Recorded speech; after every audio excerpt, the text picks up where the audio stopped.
आज कुस्मी विकासखंड के सामरीपाट के टाटी झरिया ग्राम में मोड़ के पास मोटरसाइकिल सवार 3 व्यक्तियों को बॉक्साइट ट्रक द्वारा ठोकर मार दी गई, जिससे 2 व्यक्तियों को गंभीर चोट आई है। 2 व्यक्तियों को सिर एवं हाथ में काफी चोट है।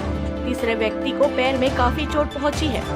मोटरसाइकिल सवार दीपक पिता झरिया उम्र लगभग 30 वर्ष, सत्यन पति झरिया उम्र लगभग 50 वर्ष, विजय पिता लटाई उम्र लगभग 25 वर्ष, मेहमानी गढ़वा टोली भूलसी खुर्द अपने बहन के यहाँ बहन की तबीयत खराब होने पर अपनी मां के साथ बहन को देखने गया था। अपने घर टाटी झरिया खमिया वापस लौट रहे थे, जिसमें मोटरसाइकिल में विजय उनका दामाद भी साथ में था। अज्ञात बॉक्साइट ट्रक द्वारा गंभीर रूप से टक्कर मार दी गई, जिससे तीनों वहीं पर गिर गए। पिकअप एवं हिंडाल्को बॉक्साइट कंपनी के एम्बुलेंस की मदद से कुस्मी प्राथमिक सामुदायिक स्वास्थ्य केंद्र में लाया गया, जहां प्राथमिक उपचार करते हुए स्थिति गंभीर होने के चलते तीनों दुर्घटनाग्रस्त व्यक्तियों को अंबिकापुर डॉक्टर द्वारा रेफर कर दिया गया।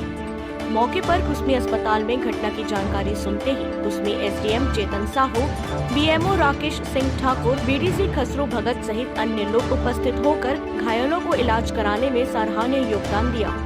बीएमओ कुस्मी के बताने के अनुसार 2 व्यक्तियों की हालत नाजुक बताई जा रही है। अज्ञात ट्रक का अभी पता नहीं चल पाया है। कुस्मी बलरामपुर से राकेश भारती की रिपोर्ट।